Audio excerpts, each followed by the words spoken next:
Hello everyone, welcome back to Techno Charts YouTube channel. और आज की वीडियो में हम एक धमाकेदार स्क्रीनर के बारे में डिस्कस करने वाले हैं। ये स्क्रीनर हमारे स्विंग ट्रेडिंग के लिए काम आएगा और हम इस स्क्रीनर के कैरेक्टरिस्टिक देखेंगे। ये स्क्रीनर का नाम है stocks near 5% of 52 week high. Basically screener में हम ऐसे स्टॉक ढूंढने वाले हैं जो 5% अपने 52 वीक हाई के रेंज में घूम रहे हैं। हम इस स्क्रीनर को अंडरस्टैंड करने की कोशिश करेंगे।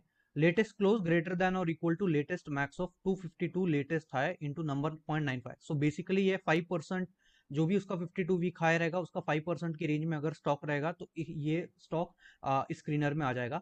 और इसके बाद में हम थोड़ा बेसिक अंडरस्टैंड करेंगे कि latest close has to be greater than number 100। Stock price should be greater than number 100 here. Latest close has to be greater than 20 EMA and or let's say 20 EMA has to be greater than 50 EMA। तो एक stock एक uptrend में रहना चाहिए इस case में। Latest close has to be greater than 21 EMA, इसने हमने ये देख लिया। इसके बाद में हमने देखा कि वॉल्यूम जो है वो 50,000 के ऊपर रहनी चाहिए। और एक हमने फंडामेंटल स्कैन डाला है इस स्क्रीनर में जो है ROCE और ROE का। ROCE has to be greater than number 15, ROE has to be greater than number 15 here। Now you can change the numbers here. Basically अगर आपको ऐसी कंपनी चाहिए जहां पर volume has to be greater than 1 lakh तो आप इधर जाकर इसको मॉडिफाई कर सकते हो। अगर आपको 20 EMA की जगह 50 EMA ग्रेटर देन 100 EMA चाहिए तो आप ये भी चेंज कर सकते हो। और अगर आपको मार्केट कैप का फिल्टर चाहिए तो आप ये भी अप्लाई कर सकते हो इस स्क्रीनर में। राइट, स्क्रीनर की लिंक मैं डिस्क्रिप्शन में डाल दूंगा, तो आप इस स्क्रीनर को जरूर चेक करिए। अभी हम जब इस स्क्रीनर को रन करेंगे तो सबसे पहले स्टेप नंबर 1 ये रहेगा। स्टॉक को ढूंढने के लिए सबसे पहले आपको ये स्क्रीनर को रन करना है। हमने ये स्क्रीनर को रन किया तो हमारे पास 83 स्टॉक्स आए हैं। बेसिकली सबसे पहले हम ये समझने की कोशिश करेंगे कि अगर हमारे पास में 83 स्टॉक्स आए तो 83 ये ऐसे स्टॉक्स है जो टेक्निकली भी अच्छे हैं क्योंकि ये 52 वीक हाई के पास में चल रहे हैं, और फंडामेंटली भी अच्छे हैं इन द सेंस कि इनका बेसिक फंडामेंटल जो ROE और ROCE है वो 15 के ऊपर है चल रहा है, इसलिए हम इसे बेसिक फंडामेंटल्स के क्राइटेरिया में अज्यूम करेंगे कि ये अच्छे ही हो गए। राइट, अब इसके बाद में हम जो सेगमेंट सिलेक्ट कर रहे हैं ये कैश सेगमेंट सिलेक्ट कर रहे हैं। हमें सबसे पहले ये समझने की कोशिश करना है कि हम कोई भी स्टॉक में जब भी एंटर करेंगे तो वो FNO में नहीं होना चाहिए। राइट, इसीलिए हमने कैश सेगमेंट चूज किया है। बट कैश सेगमेंट चूज करोगे तो FNO वाले स्टॉक्स ऑब्वियसली कैश सेगमेंट में आएंगे, तो उन्हें हमें बेसिकली इग्नोर करना है। Right, so swing trading strategy with screener and live examples, a thread basically. So you can follow me on Twitter as well, and I'm going to explain this strategy on this thread on Twitter as well. Right, तो हमने देखा step number 2 है कि after running the screener you will find hundreds of stocks and आप market cap और ROE ROC filter changes कर सकते हो। स्टेप नंबर 3 क्या है? जैसे ही आपके पास में 83 स्टॉक्स आ गए हैं तो आपको सबसे पहले क्या करना है? आपको सबसे पहले स्टॉक को वन बाय वन आपके चार्ट में खोलकर देखना है। नाउ आप बोलोगे कि 83 स्टॉक्स हैं हमारे पास में, तो 83 स्टॉक्स को कितना टाइम लगेगा? हम अज्यूम करते हैं अगर 1 मिनट पर स्टॉक भी लगता है तो आपके 83 मिनट्स ही जाएंगे, that is around 1.5 hour. Practice करोगे over a period of time तो आपको एक स्टॉक को ज्यादा से ज्यादा 30 सेकेंड्स ही लगेंगे समझने के लिए कि स्ट्रक्चर वो वैलिड है कि नहीं। सो आपको ज्यादा से ज्यादा 40 मिनट लगेंगे, that is 1 hour let's assume. Right, तो 83 मिनट्स आपको दिन में देना ज्यादा जरूरी, मतलब ज्यादा बड़ी बात नहीं है टू बी ऑनेस्ट। आपको इतना टाइम तो जरूर देना चाहिए आपके स्टॉक फिल्ट्रेशन के लिए। राइट, अभी हमने ये देख लिया कि आपने स्टॉक को कैसे ढूंढा है इधर। अब हम आगे बढ़ेंगे कि सबसे इंपॉर्टेंट पार्ट ये है कि हम स्टॉक में कभी भी दो ही पैटर्न ट्रेड करने वाले हैं। So pattern number 1 is the volatility contraction pattern, which is founded or which is greatly explained by Mark Minervini sir. He is the pioneer of volatility contraction pattern.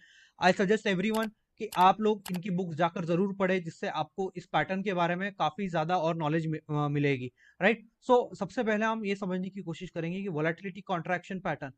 Volatility contraction basically means the range of the stock goes down, या फिर जो range एक stock की जो left to right side of the base में होती है वो कॉन्ट्रैक्ट होती है। आप इसे ट्रायंगल पैटर्न भी कह सकते हो in case if you want. Otherwise आपको टिपिकली जब भी ऐसा पैटर्न देखने को मिले जहां पर लेफ्ट हैंड साइड से राइट हैंड साइड में वोलेटिलिटी कॉन्ट्रैक्ट होते हुए दिख रही है। पहला हमें दिख रहा है कि लेट्स से बायर्स और सेलर के बीच में ज्यादा लेट्स से कि बायर और सेलर के बीच में ज्यादा डिफरेंस था और इसलिए बेस का जो रेंज बना है ये 15% है। I am trying to use very simple language here. ऐसा एग्जैक्ट एक्सप्लेनेशन अगर आपको चाहिए इस पैटर्न के बारे में तो आप उनकी बुक जरूर पढ़ सकते हो। अब 15% के बाद में सेकेंड बेस्ड जो स्टॉक बनाता है वो बनाता है 10% का, और जो थर्ड बेस्ड जो स्टॉक बनाता है वो बनाता है लेट्स से 7% का। तो हमें कंडीशन नंबर 1 ये देखनी है कि हमेशा जो लास्ट बेस होगा वो 7% 8% के नीचे होना चाहिए, राइट? बिकॉज हमारा स्टॉप लॉस जनरली इस बेस के नीचे होगा इन दिस सिनेरियो। तो जितना ज्यादा बेस बड़ा होगा उतना बड़ा stop loss. So as soon as your stop loss goes above 8 to 9%, your risk to reward ratio, basically the longer term winning ratio comes down basically। तो हम अज्यूम करेंगे कि 8 to 9% के अंदर ही आपका बेस रहना चाहिए। तो आपका टारगेट इस केस में रिस्क टू रिवॉर्ड रेशियो अगर आपका मिनिमम 1:2 रहा तो 20% का टारगेट आपका मिनिमम रहना चाहिए कोई भी स्टॉक में जैसे ही आप एंटर करते हो। आपको एंटर कब करना है? पहले पैटर्न नंबर 1 में, पैटर्न नंबर 1 में आपको एंटर करना है जैसे ही इस पैटर्न पे ये वाले हाई का ब्रेकआउट आएगा, राइट? ये वाले हाई का जैसे ही ब्रेकआउट आया तो आपको उस स्टॉक में एंटर करना है with stop loss below this first base. Now अगर ये बेस आपका 8% के ऊपर है तो आपको इस स्टॉक में एंटर नहीं करना है, आपको स्टॉक को बेसिकली स्किप कर देना है, राइट? नाउ आपको ब्रेकआउट पे एग्जैक्टली कैसे पता चलेगा कि ब्रेकआउट आया? तो आप जैसे हर रोज स्टॉक को फिल्टर करने वाले हो तो आपको एक ट्रेडर को इधर हमेशा अलर्ट लगाकर रखना चाहिए एक ब्रेकआउट लेवल के ऊपर। अलर्ट कैसे लगा सकते हो? आप अलर्ट लगा सकते हो जेरोदा से, आप अलर्ट लगा सकते हो ट्रेडिंग व्यू प्लेटफॉर्म से जहां पर पेड अलर्ट्स रहते हैं। आप जेरोदा प्लेटफॉर्म का यूज करके आप फ्री में अलर्ट्स लगा सकते हो। नाउ ये आपने पैटर्न बेसिकली देखा। हो सकता है कि इसमें 3 बेस बनने के बजाय बस ये cup and handle, normal cup and handle pattern ही बन जाए। तो इस केस में भी आप एंटर कर सकते हो इस ब्रेकआउट के ऊपर और आपका स्टॉप लॉस रहेगा इस केस में इस पैटर्न के नीचे। नाउ जनरली मैं सजेस्ट करूंगा कि ये पैटर्न जो है ये कंटिन्यूएशन पैटर्न होना चाहिए और स्टॉक में पहला एक अप ट्रेंड होना चाहिए। सो स्टॉक में इनिशियल एक अप ट्रेंड के बाद में अगर ये पैटर्न बनता है, कप एंड हैंडल पैटर्न आप कह सकते हो, या फिर आपको अगर वोलेटिलिटी कॉन्ट्रैक्शन पैटर्न कहना है तो आप ये भी कह सकते हो। तो पैटर्न में सबसे पहले एक up trend, prior up trend रहना चाहिए और उस अप ट्रेंड के बाद में अगर ब्रेकआउट आया तभी ये पैटर्न में जो सक्सेस रेशियो है वो ज्यादा, और या फिर आप बोल सकते हो विन रेशियो जो है वो ज्यादा बेटर रहेगा इस केस में। नाउ डाउन ट्रेंड में भी आपको ये पैटर्न कई बार देखने को मिलेगा जैसे पेटीएम वाले स्टॉक में या कार्ट्रेड वाले स्टॉक में। बट उस केस में बेसिकली हम ये पैटर्न क्यों ट्रेड कर रहे हैं? इस पैटर्न में सप्लाई और डिमांड का खेल हो रहा है। इधर जो सेलर्स है वो ड्राई आउट हो रहे हैं, इसीलिए एक ब्रेकआउट के बाद में हमें एक ड्रास्टिक मूव देखने को मिलता है। हमने ये पैटर्न नंबर 1 देख लिया जो है वोलेटिलिटी कॉन्ट्रैक्शन पैटर्न। इस केस में बेसिकली अभी हम कुछ लाइव चार्ट देखते हैं जैसे कि ये सभी स्टॉक्स हमने स्क्रीनर का इस्तेमाल करके फिल्टर किया है। Chennai petro, right? अभी हमने इधर देखा चेन्नई पेट्रो।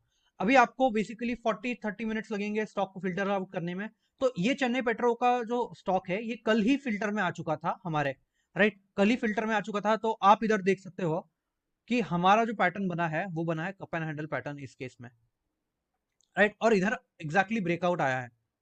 ये हो गया पैटर्न नंबर 1 में, एग्जांपल नंबर 1 हमने जो देखा। प्रायर एक अपट्रेंड रहनी चाहिए। प्रायर अपट्रेंड के बाद में हमारा स्टॉक जो है वो मूविंग एवरेज के ऊपर रहना चाहिए, 21 ईएमए 21 ईएमए के ऊपर रहना चाहिए। उसके बाद में volume on the right hand side of the base should increase and volume on up days should be greater than volume on down days. So ये जो आप देख रहे हो कि स्टॉक प्राइस जब भी बढ़ रहा है तो आप वॉल्यूम का ये देखिए, रिलेशन देखिए कि स्टॉक प्राइस बढ़ रहा है और वॉल्यूम प्राइस भी वॉल्यूम में भी वॉल्यूम का जो रेंज है वो भी बढ़ रहा है। तो हमेशा ग्रीन कैंडल्स पे, जो स्टॉक के ग्रीन कैंडल पे जो ग्रीन वाली वॉल्यूम है, एक सिंपल लैंग्वेज में बोलूं तो जो ग्रीन वाले वॉल्यूम बार्स हैं वो काफी बड़े बन रहे हैं इस केस में, राइट? सो ये रिलेशन आपको ढूंढना बहुत जरूरी है कि स्टॉक में कभी भी एक अप ट्रेंड में volume on up days has to be greater than volume on down days in this scenario, right? तो चेन्नई पेट्रो का हमने एग्जांपल नंबर 1 देखा। उसके बाद में हम और कई सारे एग्जांपल देख सकते हैं जैसे कि ओलेक्ट्रा हो गया। अब हम ओलेक्ट्रा का चार्ट देखते हैं। ओलेक्ट्रा ग्रीन टेक का चार्ट देखेंगे तो आप ओलेक्ट्रा ग्रीन टेक के चार्ट में इधर आते हैं तो इधर हमें देखने को मिला है कि स्टॉक में तीन बेसिस बने हुए हैं। इस केस में हमारा स्टॉप लॉस आएगा इस कैंडल के नीचे, क्योंकि ये एक रिवर्सल वाला एक वेरी शॉर्ट कंसोलिडेशन पीरियड, 3 दिन का कंसोलिडेशन पीरियड का जोन था।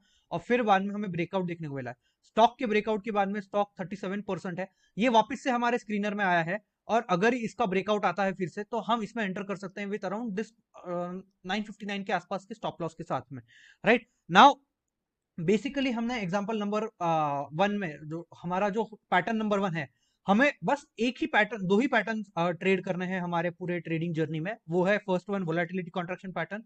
इसके बाद में हम एक और एग्जांपल देखते हैं, जैसे कि रेमंड। तो अभी रेमंड के चार्ट में हम जैसे ही जाएंगे, तो रेमंड में अभी तो ब्रेकआउट आया नहीं है, अभी हम डिस्कस कर रहे हैं और प्राइस चल रहा है 1761 रुपीज का।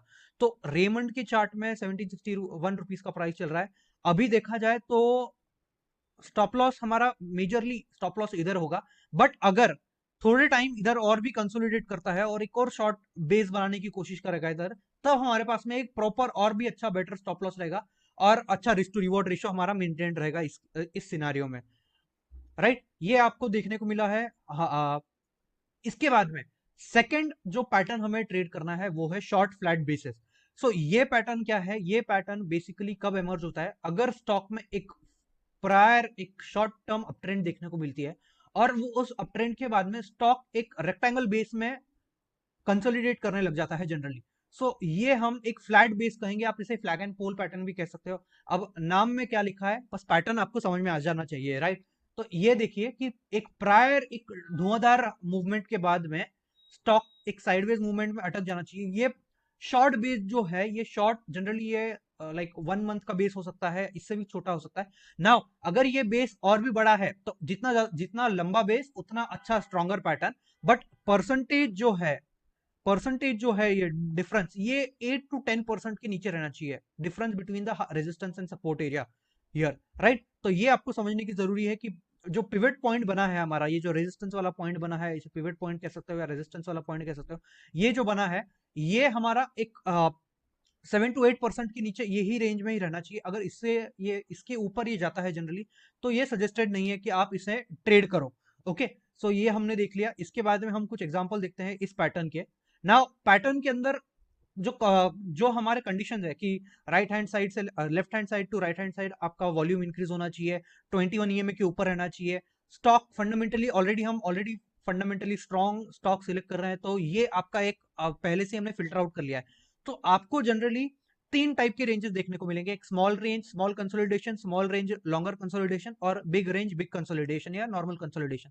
सो हमें सबसे पहले, अगर आपको ट्राई करना है कि अगर smaller range in smaller consolidation रहा तो आपको वो पैटर्न सिलेक्ट करना है, या फिर smaller range in small consolidation रहा तो ये वाला पैटर्न सिलेक्ट करना है, और ये वाला पैटर्न तो थर्ड वाला पैटर्न तो आपको बिल्कुल भी सिलेक्ट नहीं करना है इस सिनारियो में, राइट। तो ये हमने एग्जाम्पल देखा इस केस में कि आप कैसे इन स्टॉक्स को ट्रेड कर सकते हो। This can be called as a flag and pole pattern breakout, and after a strong up move stock consolidates in the tight range, right? So look for these characteristics in the stock. Step number 5, volume on up days has to be greater than volume on down days. Let me repeat, volume is increasing on the right hand side of the base.